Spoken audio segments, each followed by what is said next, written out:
Live direct from Moscow, Russia's capital. This is RT, where it's at 3 o'clock in the morning. Now, reports of heavy gunfire and explosions are reported in the Libyan capital. According to rebel commanders, the firing signals the start of a final onslaught on Gaddafi's stronghold. But eyewitnesses on the ground say it is all misinformation. For more on the actual situation there, we can cross live to Mahdi Nazemroaya, a political analyst who is in Tripoli for us. Now, Mahdi, can you confirm the reports that there is heavy gunfire right now and shelling in Tripoli?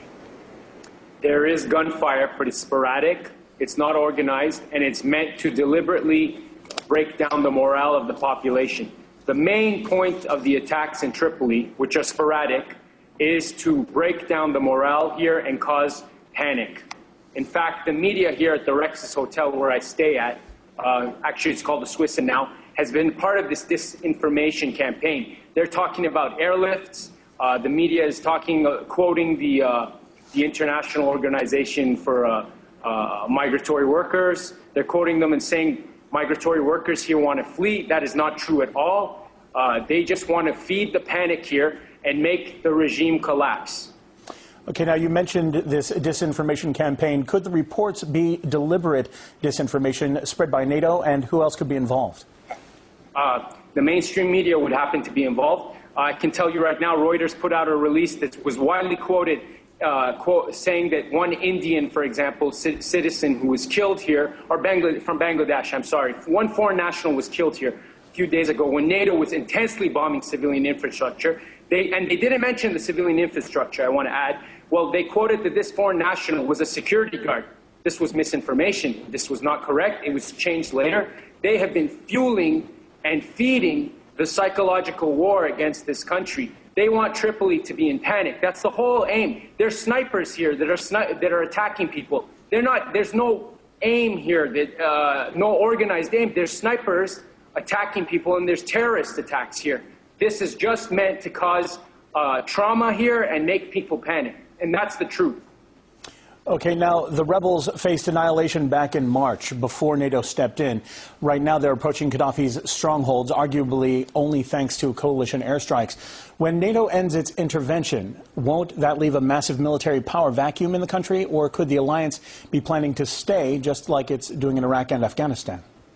Let's not use the word airstrikes. Let's use the word bombardment of civilian infrastructure. They've been bombing all the civilian checkpoints that are mostly are protected and manned by volunteers. It's NATO that's been doing all the fighting. So when the media says the insurgents are moving in, or the so-called rebels or revolutionaries, whatever you want to call them, that is not correct. It's NATO that's doing all the hard work here.